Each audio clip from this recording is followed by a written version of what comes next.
3차시 시작하도록 하겠습니다. 학습이 길어요. 네, 학습 심리가 좀 내용이 많죠. 자,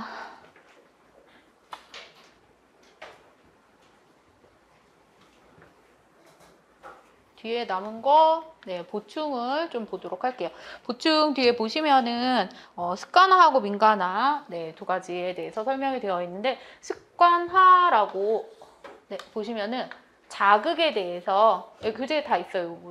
자극에 대해서 우리가 반복적으로 혹은 지속적으로 어떤 자극, 우리가 고전적 조건 형성 뭐죠? 자극을 받으면 학습을 하게 되면 자극을 학습하게 되면 어떻게 돼요? 자동적으로 반응이 나오죠. 근데 이거를 반복적 혹은 지속적으로 노출이 된 반응에 점차적인 감소를 나타내고 하죠. 이게 무슨 말이에요? 우리가 뭔가 계속 이렇게 하는 거를 배웠어. 근데 이거를 하다 보면은 행동이 어떻게 돼요? 자동적으로 나오게 되죠. 자동적으로. 아침에 일어날 때 의식적으로 나 아침에 일어나서 빨리 가서 세수해야지 하면서 생각하면서 안 일어나잖아요, 우리. 아침에 일어나면 그냥 자동적으로 화장실 가가지고 세수하고 양치하고 그냥 하지 않나요? 그리고 밤에 또 이제 뭐 그날 하루에 일과를 마치고 집에 들어왔을 때도 우리는 이제 집에 들어가서 씻고 뭐 하고 이걸 순차적으로 생각 안 하잖아. 그냥 자동적으로 집에 들어오면은 손 씻고 이렇게 옷 갈아입고 샤워하고 뭐 이런 것들을 순차적으로 그냥 하잖아요. 아무 생각 없이. 이런 것들이 습관화가 된 거예요.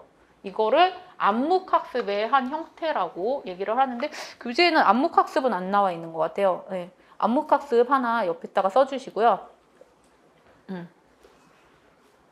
그래서 생각해 보시면은 요런 근처에서 살아보신 적 있으세요? 네. 전 생각해 보니까 이 근처에서 거의 다 살았어요. 여기 굉장히 그 김포공항 가까운 데서. 근데 사실 그렇게 아주 시끄럽진 않았던 것 같은데, 네. 여기 근처에도 살아봤고요. 근데 한 번은 그 내부순환로 옆에서 살아본 적이 있었거든요. 한 10년 전쯤에? 깜짝 놀랐어요. 이사하고 첫날에. 잘 나오고 누웠는데. 진짜 너무 시끄러워서. 왜? 그 전에는 그렇게 어떤 고속도로 바로 인접해가지고 살아본 적이 없기 때문에 차 소리를 밤에 그렇게 들어본 적이 없는데, 이게 어느 날 갑자기 안 들어봤던 걸 들으려고 하니까 굉장히 뭐예요? 민감해진 거죠. 습관화의 반대죠. 근데 거기 또 한 2, 3년 사는 동안 이제 그 소리가 2, 3년도 아니에요. 2, 3년 사는 동안 이제 못 느끼긴 했는데 언제 못 느껴요? 2, 3년 살아서 못 느끼는 건 아니죠. 한 일주일? 한 달? 요 정도만 지나도 이제 그 소리가 잘 익숙해지니까 안 들리게 되죠. 근데 만약에 우리가 이제 이렇게 대도시에 살다가 이런 것들에 대해서 익숙해졌는데 휴가지에 가게 되면 너무 쾌적하고 좋아. 근데 생각 외로 또 잘나고 하는데 뭐 이런 뭐 귀뚜라미 소리, 뭐 풀벌레 소리, 뭐 이런 것들의 소리가 낯설어서 또 못 잘 수도 있죠. 네. 이런 것들이 이제 민감해요. 요거는 민감하고 얘에 대해서 이제 적응력이 생기는 거는 습관하겠죠. 오탄데 위협적이지 않은 어떤 자극들에 대해서 우리가 반복적으로 노출이 되게 되면은 자연스럽게 반응이 감소하게 돼요. 왜 반응이 감소하게 돼? 위협적이면 어떻게 해야 돼요? 전기 충격이 계속 와. 그럼 얘는 뭐야? 되게 위협적이죠. 그럼 어떻게 해야 돼? 도망쳐야 되죠. 그럼 반응이 일어나야 되죠. 근데 그런 게 아니고 그냥 나한테 별로 크게 위해가 되지 않는 어떤 여러 가지 자극들이 일상에는 굉장히 많잖아요. 근데 이런 것들에 대해서 우리가 뇌신경이 계속 활성화가 안 되는 거죠. 이거는 괜찮아, 이거는 안전한 거야 라고 하니까 굳이 내가 거기에 이렇게 반응이 확 일어날 필요가 없는 거야. 자, 낯선 자극을 받으면은 우리가 자극으로 주의를 기울이게 되죠. 갑자기 여기서 쾅 하고 소리가 나요. 그러면은 이렇게 수업 중이어도 쳐다보게 되죠. 저도 강의를 하다가 쳐다보게 되죠. 그게 정의 반응이에요. 그냥 뭔가 이렇게 찰싹 때리거나 갑자기 물이 이렇게 확 튀기거나 우리가 그러면 이렇게 피하게 되고 차가 갑자기 달려들면 뒤로 물러서게 되고 이런 것들은 정의 반응이에요. 근데 위협적이지도 않고 보상도 없으면은 우리는 뭘 한다고요? 반응이 감소해요. 반응이 감소한다라는 거는 신경 전달 물질이 줄어든다라는 거예요. 신경 전달 물질이 줄어드니까 그만큼 뇌에서는 반응이 일어나지 않고 우리의 행동적인 반응도 감소하게 되는 거예요. 자, 교재에 보시면은 자, 습관화 네모 치시고요. 네. 자, 줄 치시면 될 것 같아요. 자극에 대한 반복적 혹은 지속적 노출이 반응의 점차적인 감소를 낳는 일반적인 과정을 우리가 습관화다라고 얘기를 하고 있어요. 여러분들이 가장 이 습관화가 잘 된 게 뭘까요? 집에서 여러분들 집에서 잔소리. 그러니까 잔소리가 싫은 사람들 아직도 부모님의 어떤 그런 잔소리가 싫어서 막 화들짝 반응할 수도 있겠지만 우리가 이 정도 살면은 엄마랑 아빠가 막 뭐라고 해도 이렇게 되게 무신경하게 이렇게 하고 방에 들어가지 않아요? 나한테 크게 위협적이지 않으니까 내가 거기에 막 되게 화르르 막 하면서 신경 전달 물질을 일으킬 필요가 없는 거야. 그쵸? 그냥 한 귀로 듣고 한 귀로 흘린다고 하잖아요, 우리가. 이게 신경 전달 물질이 줄어들게 되니까 나도 그렇게 크게 내 안에서 뭔가 서운함과 화와 속상함이 일어나지 않고 그냥 또 저러시는구나 그러고 그냥 그 방으로 이렇게 들어가는 거야. 네, 이게 습관화예요. 자, 그래서 네, 거기 아까 줄친 데서 하나, 둘, 셋, 네, 보시면은 신경 전달 물질이 감소한다. 네, 요거 알아두시고요. 그럼 민감화는 뭐예요? 민감화는 어떤 자극의 제시가 나중에 제시되는 자극에 대해서 증가된 반응을 낳는 거예요. 자, 무슨 얘기냐?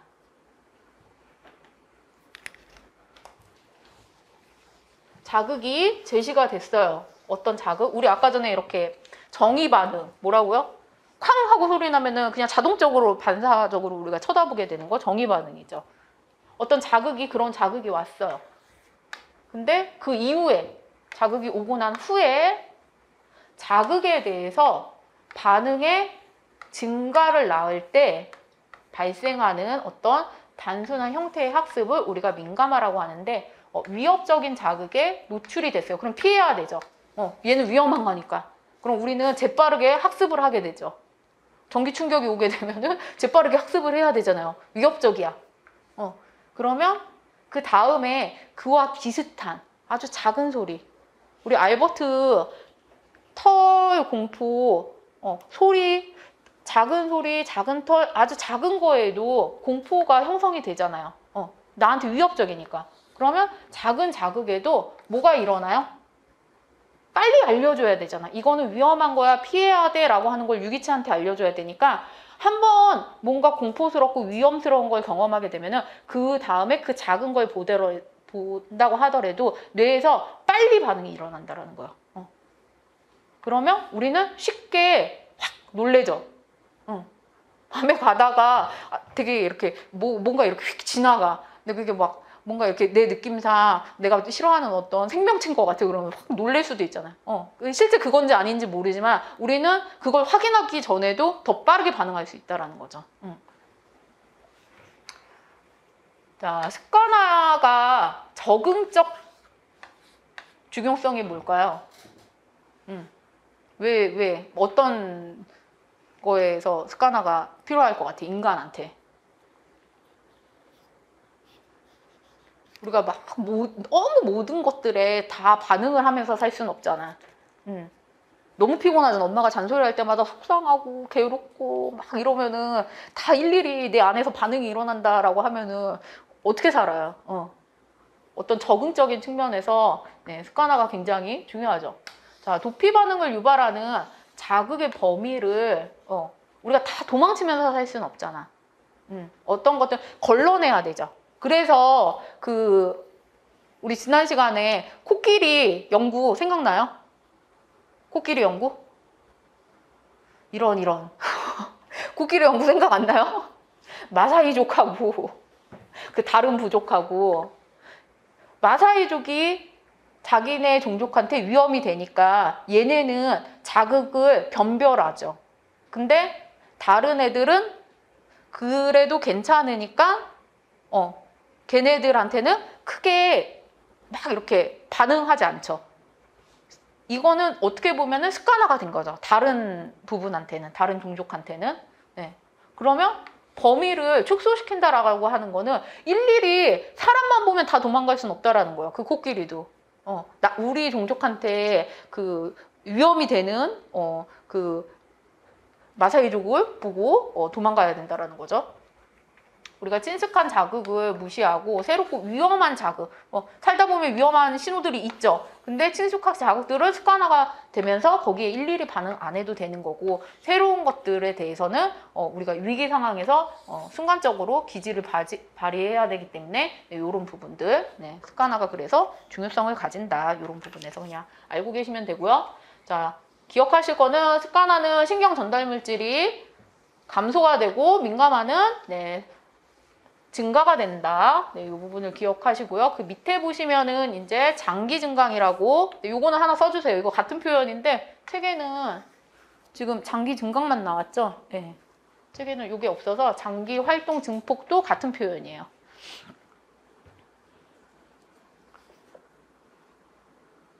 교재 첫 번째 줄을 줄치시면 될 것 같고요.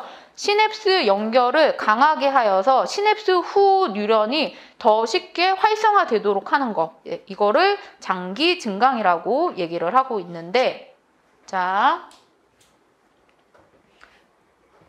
뭐 시냅스는 짧고 신속하겠죠. 짧고 신속한 자극 후에 어떤 자극이 있어요. 네, 시냅스 활동. 우리가 뭔가 자극을 받으면 뇌에서 신호를 보내고 뉴런이 발화를 하고 얘네들이 시냅스를 거쳐서 막 이렇게 가면서 우리는 이제 뇌에서 신호를 주니까 우리 몸이 막 움직이는 거잖아요. 네. 자, 얘네의 잠재력이 증가하는 거. 증가. 시냅스 활동들이 막 증가한대요. 왜? 이게 일어나서. 그거를 장기 증강, 장기 활동, 증폭이라고 얘기를 하는데, 이게 학습과 기억의 어떤 토대가 된다라고 얘기를 하고 있어요. 자, 우리가 아까 전에 다시 공포에서 민감하게 되는 게 뭐였어요? 민감화가 뭐였어요? 신경 전달 물질이 올라가는 거예요? 내려가는 거예요? 민감화가. 작은 반응에도 빨리 반응을 하려면 이거죠. 신경 전달 물질이 확 일어나야 되잖아요. 이 현상이, 신경 전달 물질이 증가하는 현상이 이거예요. 그리고 신경 전달 물질이 이렇게 장기 증강을 보이면서 증가되면서 나타나는 게 민감하고요. 자, 그러면 어떻게 되냐? 자, 요 그림이 생각이 나시죠? 자, 우리가 수용기에서 막 이렇게 오게 되면은 여기 시냅스 마지막에 막 얘네들이 이렇게 신경 전달 물질을 이렇게 하면은 다른 시냅스 말단에서 수용기에서 받아들인다고 했죠. 이게 막 이렇게 신호를 보내면서 일로 넘어가는 거잖아요. 근데 이 넘어갈 때 보시면은 그래프가, 이게 만약에 예를 들어서 위험한 어떤 자극이다. 위험한 자극이었을 때 요 정도의 강도라고 하면은, 지금 교재에 뭐라고 되어 있었어요? 시냅스 후 뉴런이 더 쉽게 활성화된대요. 시냅스 후 뉴런이. 그러면 이렇게 한번 자극을 받고 난 다음에 시냅스 후 뉴런, 이게 전 뉴런이고 이게 후 뉴런이잖아요. 자극을 받고 난 후, 이거 이건 자극 후. 무슨 말인지 아시겠죠? 자극을 한번 경험을 했어. 위험한 자극을. 근데 위험한 걸 한번 경험하고 나면은 그 이후에 어떻게 된다고요? 굉장히 작은 자극이 오더라도 반응이 확 일어나는 거예요. 아까 전에 얘보다 얘가 좀 더 높잖아요. 그래프가. 이거를 뭐 이제 실제 실험을 했을 때 이렇게 그래프가 나온다라는 거예요. 우리가 전기 충격을 예를 들어서 여기서 전기 충격을 줬으면 그 다음에는 아주 작은 미세한 자극만 줘도 얘네가 과도하게 이런 신경 전달 물질이 확 일어난다라는 거예요. 그래서 굉장히 작은 자극에도 우리는 민감하게 반응을 하는 거죠. 그리고 이 현상이 뭐라고요? 장기 증강. 그래서 얘가 처음에 이걸 이제 이런 그래프로 보여줬을 때는 이게 처음 자극이에요.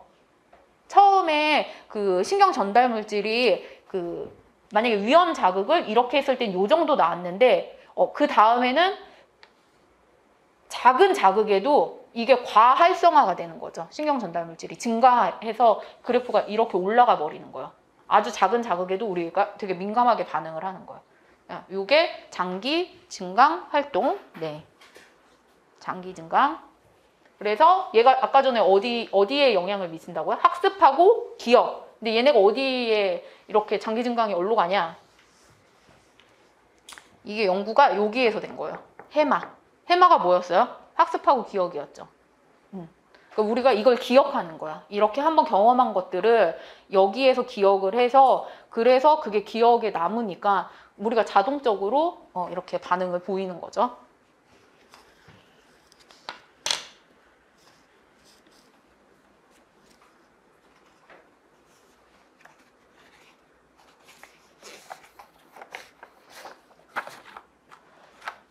자,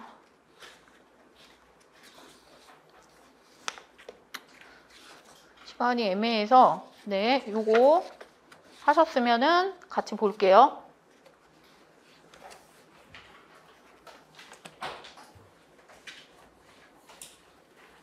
다 쓰셨어요? 네. 자, 이거를 네.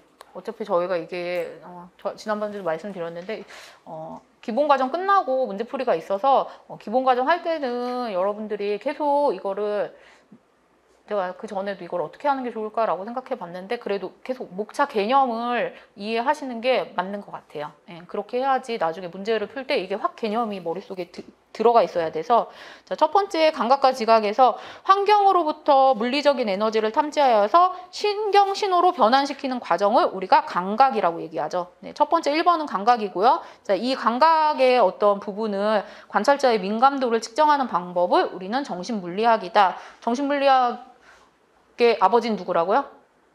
테이너. 네, 그렇죠. 자, 그래서 기억에 보시면은 이런 정신물리학에서 우리가 감각을 일으키는데 어떤 최소한의 양이 있다라고 했어요. 자, 그래프를 요게 나오면은 네, 이렇게 50%짜리 절대역 그래프를 기억을 해주시면 되고요. 기억은 절대역이고요. 근데 요거 말고 사람에 따라서 갖고 있는 어떤 민감도가 있기 때문에 달라질 수 있다. 그거 이제 니은은 그래서 신호 탐지 이론 그리고 우리가 굉장히 작은 자극들이 있죠.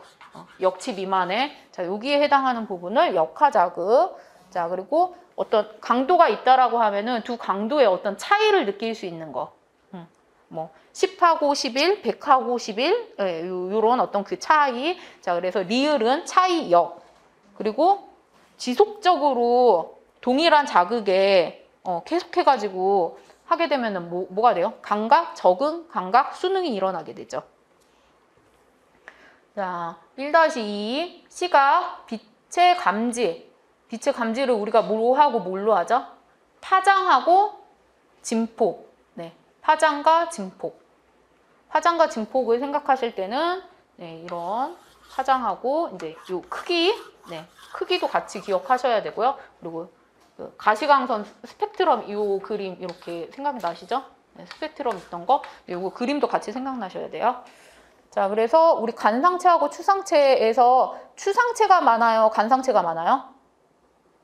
간상체가 많죠? 그럼 주인공이 누구야? 추상체. 그러면 이 추상체는 어디 있어요? 중심와. 네. 그러면 간상체는 위치가 말초에 있죠. 그래서 추상체는 중심적으로 우리가 낮에 활동할 때 주로 컬러, 색깔 이런 것들 그래서 시력이 굉장히 좋고요. 간상체는 약간 이제 흑백적인 것들, 밤, 낮 이런 것들 그러니까 시력적인 부분은 낮다라고 보시면 되고요. 그리고 디귿의 색채 지각에서 헬롬을 취하고 0은 삼원색설 네. 빨강, 초록, 파란, 네, 삼원색설에 대해서 얘기를 했고요. 이게 이제 빛에 대한 부분이었는데 이 빛이 이제 섞이면 백색이 되는 게 가산이고, 네, 이게 물감처럼 섞이게 되면 어두운 색이 되는 걸 우리가 감산적 혼합이라고 얘기를 합니다. 근데 얘네가 이제 그 생명에 대해서는 얘기를 설명이 좀 부족하니까 그런 부분들이 어디서 나왔냐면 이제 허링이라고 하는 학자가 네, 대립 과정서를 통해서 얘기를 했고요. 자, 우리가 점점 밝은 데에 적응되는 거를 뭐라 그러죠? 명순응. 그리고 점점 어두운데 적응이 되는 거는 뭐예요? 암수능. 그쵸? 자, 그 다음에 1-3 청각에서 청각이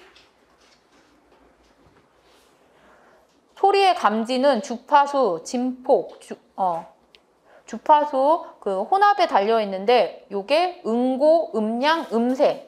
음고하고 음색 지각을 결정을 한다라고 하고요. 그 다음에 우리가 소리가 어디로 들어와요? 외이. 바깥에서 해서 고막을 타고 들어와서 중이로 보내져서 중이에서 이제 세방고리가 나고 거기 이제 세측, 거기를 이제 파동을 치면은 이제 달팽이관으로 다시 보내게 되죠.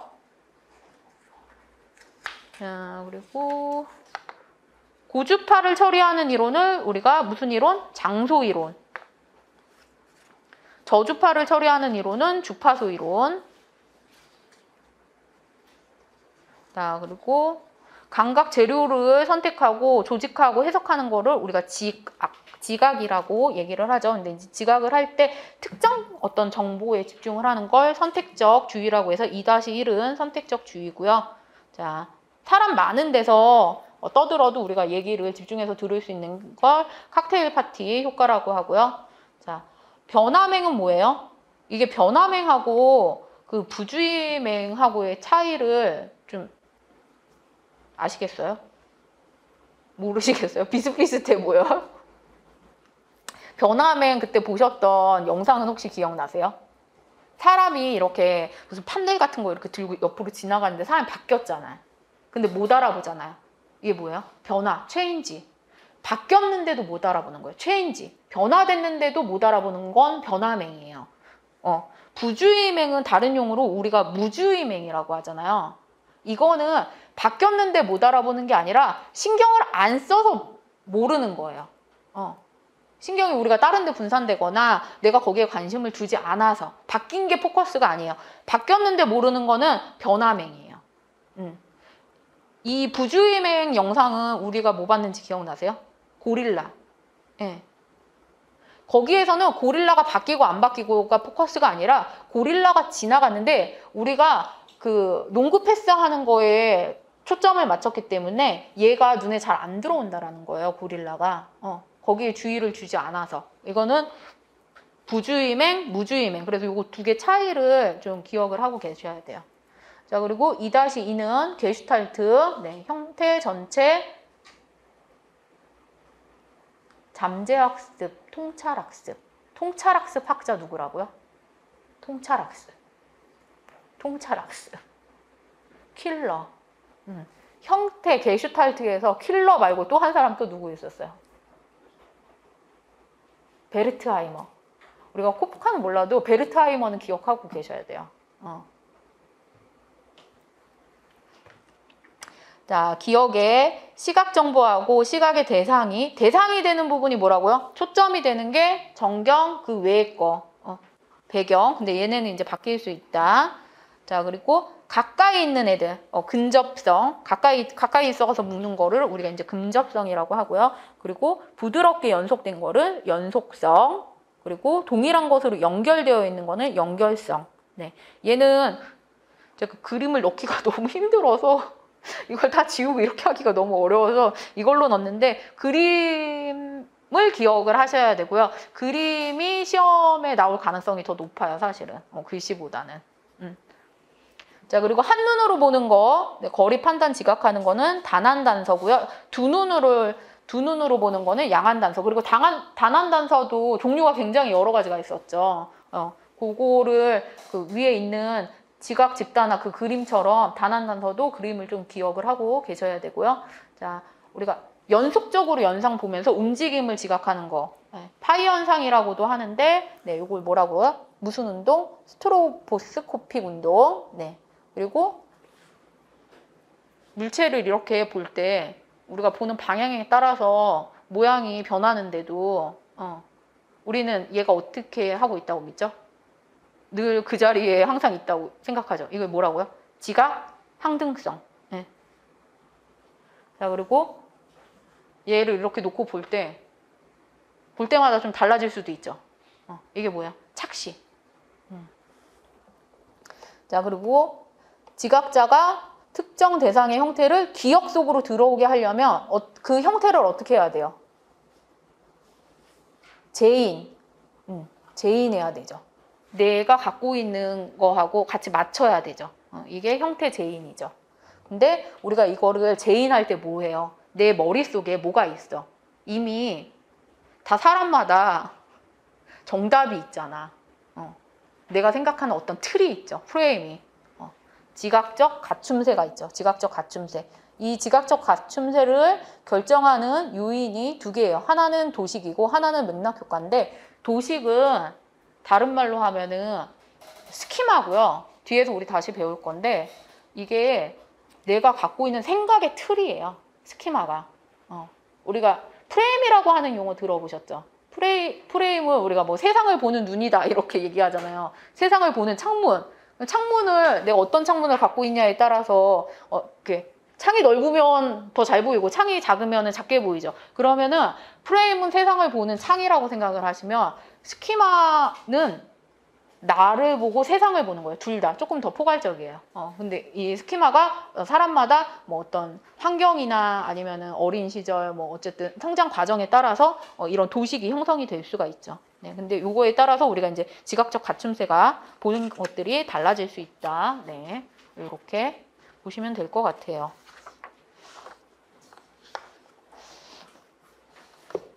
시간이 40분이 안 됐을까요? 그렇군요.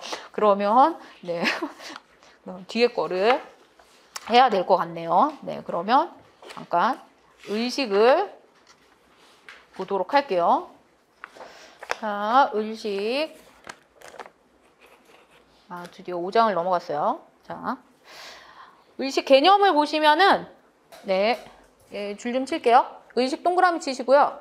네, 세상과 정신에 관해서 개인이 가지는 주관적인 경험, 내가 주관적으로 지각하는 뭐 여러 가지 것들, 이런 것들을 우리가 의식이라고 하는 거죠. 근데 얘를 뭐라고요? 광의의 개념과 협의의 개념이 있어요. 광의의 개념은 뭐예요? 각성 상태에서 수면 상태까지를 우리가 광의의 개념이라고 얘기를 하고요. 그 다음에 네, 협의의 개념은 일상적인 의식, 네, 자각 상태를 얘기를 하고 있어요. 자, 요걸 이제 의식이라고 하는데, 자, 의식이 뭐라고요? 의식이 뭐라고요? 여러분들이 지금 하고 있는 게 의식이죠. 이렇게 질문을 받으니까 뭔가 생각을 하잖아. 의식이 뭐지? 아까 책에서 이게 뭔가 주관적으로 경험이라고 하는 건데, 자, 근데 이 의식이 우리가 심리학이 출발할 때, 심리학이 뭘 했어요? 계속 요런 것들을 하려고 했죠. 그래서 분투가 뭘 했어요? 굉장히 작은 어떤 의식의 그 작은 부분을 보려고 구조주의를 막 내성법을 하고 이랬잖아요. 이게 이제 심리학이 출발할 때는 우리의 의식 상태를 보려고 심리학이 출발을 했잖아. 그래서 막 작은 것들 보고, 근데 얘네를 이렇게 하다 보니까 내성법이 왜 없어졌어요? 결국에는 보기가 힘들다는 거죠. 그리고 사람마다 말하는 게, 보고하는 게 다 다르잖아. 다를 수밖에 없으니까. 네. 그래서 과학적으로 연구하기가 너무 어려우니까 내성법이 점점 쇠퇴한 거죠. 그러면서 뭐가 올라왔어? 눈에 안 보이는 거를 자꾸 보려고 하지 말고 눈에 보이는 걸 보자. 그래서 뭐가 올라온 거야? 행동주의가 올라왔죠. 근데 행동주의가 이때까지 막 이렇게 상승하다가 요쯤 돼서 요때까지 행동주의가 이렇게 돼서 올라오다가 요 이후에 다시, 이거 너무 우리 지금 행동주의 보고 관찰학습 봤잖아요. 근데 관찰학습도 약간 요 60년대 70년대 요런 요 시기에 나왔어요. 근데 이렇게 계속 나오면서, 그래, 꼭 인간이 그렇게 수동적인 존재만은 아닐 거야. 그러면서 뭐 생각도 있고 또 다른 어떤 인지적인 것들, 그리고 어떤 동기적인 것들, 환경적인 것들, 다른 얘기들도 계속 나와요. 그러면서 다시 이런 의식에 대한 개념들이 부활이 됐고요. 근데 또 과학이 뭐예요? 과학이 진보를 하죠. 또 다른 영역에서는. 그러면서 네, 요런 부분들도 또 설명이 되고 있어요. 뭐 진화론적으로도 설명이 되는 것들도 있고, 그러면서 우리가 이제 의식에 대해서 얘기를 하고 두뇌 활동에 연계를 시키면서 얘기를 하고요. 근데 의식이 이런 것들에 영향을 받죠. 좋은 거, 나쁜 것들에 대해서도 영향을 받으면서 의식을 다시 연구를 하면서 네, 의식이 뭔가, 의식에 다시 포커스를 맞추고 있어요. 그러니까 행동에서 다시 또 이쪽으로 넘어왔어요. 그렇다고 행동을 뭐 안 하거나 뭐 그런 건 아니고 행동주의도 지금 다른 부분에서 교육이나 아동 발달 이쪽에서도 많이 쓰고 있는데 이전에는 조금 어떻게 보면은 의식이라고 하는 부분이 그냥 이제 좀 보다 과학적이지 않았는데 아무래도 신경과학이 이제 발달하면서 보다 과학적으로 점차 신경과학 쪽으로 이제 점진적으로 의식에 관련된 얘기를 이제 뭐 MRI라든지 영상으로도 이야기를 할 수 있으니까 좀 더 과학적으로 가고 있는 거죠. 그러면서 근데 아직까지 사실은 의식이라고 하는 부분을 명확하게 딱 규정하기는 굉장히 어려워요. 네. 뭐다라고. 자, 그래서 우리의 주관적인 개인적으로 지각하는 것들이고요. 자, 깨어있을 때부터 네, 넓은 의미에서는 우리가 그냥 죽을 때까지 죽기 전까지도 의식 상태에 있는 거죠. 넓은 의미에서는. 네. 그리고 거기에는 네, 내가 모르는 나의 어떤 무의식적 마음도 같이 포함이 되어 있고요. 지금 우리 좀 작게 생각했을 때는 일상적 의식, 지금 내가 무슨 생각하고 있는지 자각할 수 있는 정도는 작은. 네. 그래서 요거는 네, 줄쳐놓고 교재에 있는 내용이니까 좀 기억을 하고 계시면 되고요. 자, 근데 이 의식을 네 가지의 어떤 특성들, 속성이 있다라고 했을 때 첫 번째는 의도예요, 의도. 우리 뭔가 이렇게 생각을 하면은 목표를 세우거나 이랬을 때는 어떤 뭐 굳은 의지, 의도 뭐 이런 것들을 마음가짐을 새롭게 할 때 의도를 세운다라고 얘기를 하죠. 어떤 한 대상에 대해서 네. 무엇에 관한 거 그럼 글로 향하게끔 내 마음이 글로 향하게끔 하는 거죠. 내가 뭐에 대해서 집중하고 있고 그 마음이 향하게끔 하는 걸 우리가 의도를 세운다. 의식은 의도를 갖고 있다라는 거야. 근데 무의식은 내가 캐치할 수가 없죠. 그러니까 의도를 세우기가 어렵잖아. 의도를 세우면은 그건 의식적으로 수면 위로 올라오게 되는 거죠. 그러면 의식의 이제 두 번째 속성은 통합할 수 있다라는 거예요. 우리가 감각적으로 들어오는 것들을 지각하죠. 지각한다는 게 뭐예요? 아프다, 부드럽다, 막 덥고 할 때 어때요? 우리 여름에 막 덥고 막 그러면은 막 불쾌하고 이렇게 막 불쾌지수가 올라가잖아. 막 덥고 땀나고 이러면 찝찝하고. 이게 자극이 들어오니까 의식하는 건데 자극이 들어와서 뭘 한 거예요? 통합한 거잖아. 정보들을. 그래서 하나의 통합된 의식으로 우리가 경험할 수가 있고요. 그리고 우리 아까 선택적주의, 뭐 변함행, 부주의행 이런 것들이 많은 정보들 중에서 이 세상의 모든 정보를 우리가 다 취합하고 살 수는 없잖아요. 그 중에 중요한 정보들을 선택을 해야 되죠. 그리고 일부 대상은 포함시키고 포함시키지 않는 어떤 능력이 있어요. 지각의 초점이 뭐라고요? 정경. 그럼 그 외의 거는 배경. 이런 것들이 된다는 거죠. 우리는 순간적으로 정경과 배경을 왔다 갔다 할 수 있는 의식이 있으니까는 그런 선택을 할 수가 있는 거예요. 자, 그리고 일시성. 주변 상황하고 욕구에 따라서 수시로 변하고, 네. 우리는 상황과 내 욕구에 따라서 내 마음이 계속해서 변하기도 하고 우리는 내 마음이 뭔가 원하는 게 있지만 상황에 따라서도 걔를 누를 수 있죠. 걔를 조절할 수 있죠. 반대가 될 수도 있고요. 자, 그리고 마음이 항상 여기, 네, 지금 여기예요. 여기에서 그 다음 여기 이동하고 있대요. 그러니까 방금 지금 한 10초, 30초, 10초, 20초 지금 이 얘기하면서 지난 거죠. 그러면 10초 전에는 여러분의 마음이 여기 있었는데 그 마음이 항상 그 다음에 지금 여기로 뭔가 흘러가고 있는 거죠. 여러분은 계속 항상 언제나 지금 여기에 있는데 그 지금 여기는 꼭 그 다음에로 향하고 있는 거죠. 네, 일시성. 이게 뭐냐면 그 밑에 그러니까 거기 보충해 보시면은 현상학 있죠. 현상학. 이 일시성이 결국에는 here and now예요. 지금 여기에 우리가 왜 here and now를 살아라, 지금 여기를 살아라, 뭐 까르페 디엠 뭐 이런 말들 있잖아요. 자, 이게 결국 지금 경험하고 있는 거, 그게 진짜라는 거죠. 근데 지금 경험하고 있는 거는 나만 경험하고 있는 거고, 우리가 같은 걸 경험하고 있어도 주관적으로 느끼는 건 다 다르죠. 객관적 사실은 하나더라도 주관적 사실은 지금 여기에 굉장히 많죠. 여러분이 느끼는 것들은 다 지금 주관적 사실이기 때문에 그렇게 되면은 주관적 진실이 되는 거죠. 자, 이거를 우리가 현상학이다라고 얘기를 하고 있어요. 보시면은 인간의 경험 또는 심리적 경험을 연구하고 설명하기 위해서 뭘 하고 있어요? 개인의 삶의 과정에서 자신하고 세상을 어떻게 지각하고 어떻게 이해하고 어떻게 경험하고 있는지, 개인의 주관적 경험에 초점을 맞추어서 접근을 하는 학문을 우리가 현상학이라고 하는데, 각각 개인이 느끼는 게 다 다르다라는 거죠. 그걸 연구하는 학문이 현상학이래요. 근데 우리의 의식은 이런 여러 가지 4가지의 속성에 의해서 달라질 수 있고, 그리고 이런 것들에 의해서 우리가 경험하는 게 같다고 하더라도 느끼는 건 서로 달라질 수 있다.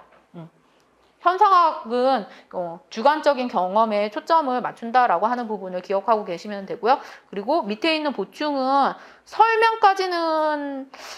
설명은 읽어보시고, 4개의 속성이 의도, 통합, 선택, 일시성이 있다. 요거는 좀 기억을 하고 계시면 좋을 것 같아요.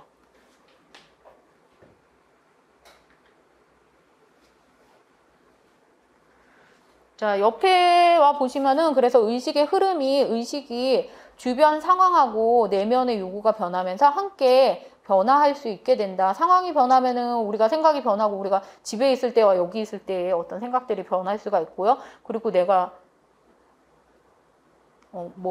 여기 아침에 여러분이 오실 때는 열심히 공부하고 뭐 이런 거 배워야겠다 생각하면서 내면의 욕구죠. 근데 갑자기 내면의 욕구가 이제 점심시간이 막 되면은 어떻게 돼요? 막 배고픔이 올라오죠. 그러면은 막 이제 머리에 귀 하나도 안 들어오고 우리의 의식은 막 이제 이따가 밥 뭐 먹을까 뭐 이런 생각이 들 수도 있죠. 그러니까 이거는 수시로 변할 수 있다라는 거예요. 그리고 여기에 굉장히 집중하고 싶은데 뭐 여러분이 인간관계에서 갑자기 어저께 어떤 누군가하고 다툼이나 뭐 어떤 일들이 있었다. 그러면 계속 뭔가 집중하려고 그래도 계속 생각들이 변할 수 있다라는 거죠. 왔다 갔다 하면서. 자, 그리고 자연적으로 일어나는 24시간의 일주일에 따라서 수면 상태에서 최고조의 각성 상태까지 이르기도 하고요. 우리가 이때 어떻게 돼요? 기민하게 되기도 하고요. 흐릿하게. 우리 아까 의식이 광의의 개념으로 깨어있을 때하고 잘 때, 근데 깨어있을 때 어때요? 우리 의식은 굉장히 명료하죠.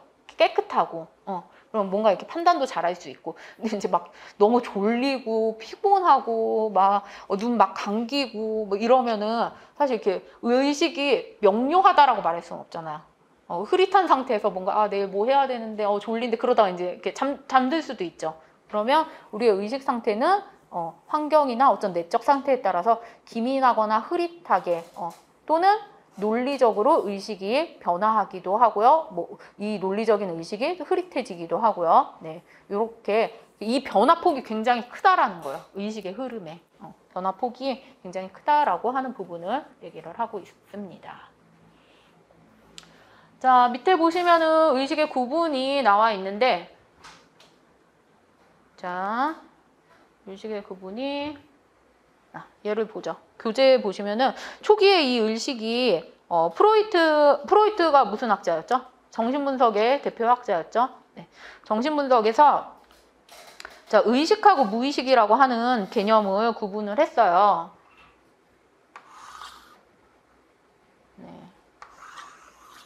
이렇게 생긴 얘가 생각이 나시나요? 생각이 나야 돼요. 되게 중요하거든요. 진짜 중요하거든요. 진짜 중요하고 되게 쉬운 거여서 생각이 나야 돼, 얘는. 시험에 나오든 안 나오든.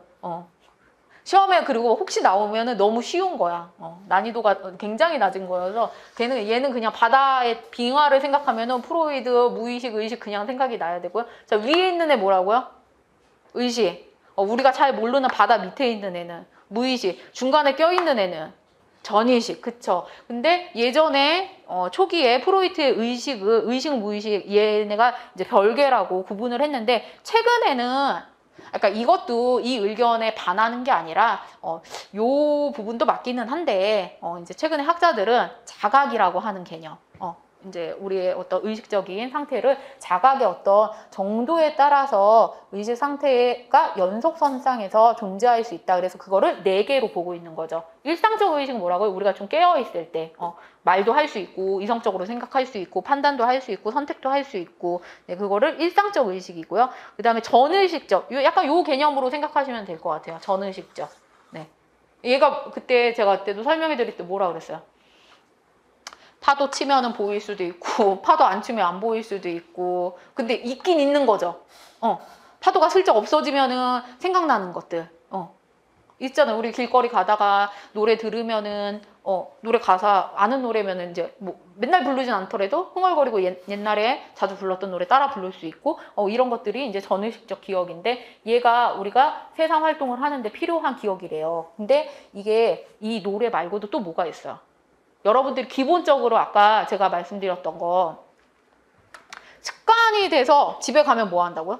우리 습관적으로 씻고 아침에 일어나고, 그리고 아침에 뭐 이제 일어나서 신발끈 묶고 아니면은 뭐 자전거를 탄다든지 배웠어. 알아. 근데 이거 절차를 다 기억하진 않아요. 습관화가 됐기 때문도 있지만 얘네가 습관화가 되면서 처음에 그걸 배울 땐 어디 있어요? 여러분이 아기 때 배울 땐 어디 있어요? 우리 바지 입고 이렇게 하는 거야, 행동 조성하는 것처럼 어릴 때 배울 때는 하나씩 배우잖아. 근데 그런 게 익숙해지고 숙달이 되고 습관이 되면은 밑으로 내려가는 거죠. 자동화가 되면서 전의식적으로. 근데 만약에 누군가 여러분한테 자전거는 어떻게 타는 거야? 자전거 좀 알려줘. 라고 하면은 타고 앉고 페달을 굴리고 여기를 잡고 뭐 균형을 잡고 설명은 해줄 수 있죠. 알고 있으니까. 이런 전의식적 기억이 과거에 경험했던 어떤 일화가 에피소드가 될 수도 있고요. 아니면은 제가 지금 설명해드린 어떤 뭐 이제 자전거 이런 것들 이것도 사실이죠. 이거 지식이 될 수도 있고 운동 기술이 될 수도 있고, 아니면 진짜 그냥 지식적인 것들 이런 것들이 될 수도 있고요. 그래서 얘에 대해서 우리가 갖고 있는 어떤 표상들, 그림들 이거를 전의식적 기억이다라고 얘기를 하고 있어요. 우리가 얘도 역시 마찬가지예요. 살면서 다 기억할 수는 없어요. 그러니까는 필요한 거는 수면 위로 올려놔야 되고, 이제 좀 불필요한 것들, 이렇게 행동으로 익숙해지는 여러 가지 것들, 이런 것들은 이제 밑으로 내려야 되니까 전의식적 기억으로 밑으로 내리는 건데, 필요하니까 또 이제 때마침 올라오는 거죠. 자, 그리고 비의식적 과정은 우리의 어떤 뭐라고 해야 될까요? 나의 어떤 의지와 좀 관계없이 일어나는 신체 내부의 신체 자율신경계의 기능, 심장 박동, 호르몬 조절, 혈압. 근데 또 이제 한쪽에서는 우리가 이제 좀 이런 명상이라든지 우리의 의식을 좀 이렇게 조절하면서 얘도 좀 해볼 수 있죠. 마음을 좀 차분하게 한다든지 숨을 좀 고르게 쉬는 연습을 한다든지. 그리고 마지막은 무의식. 프로이트에 의해서 제시된 개념이고요. 여기에는 우리의 어떤 생각하면 안 되는 그런 위험한 상상들, 사고, 욕망 이런 것들이 억압되어 있는 곳을 무의식이다라고 얘기를 하고 있어요. 자, 그래서 여기까지 하고 잠깐 쉬었다가 나머지를 하도록 하겠습니다.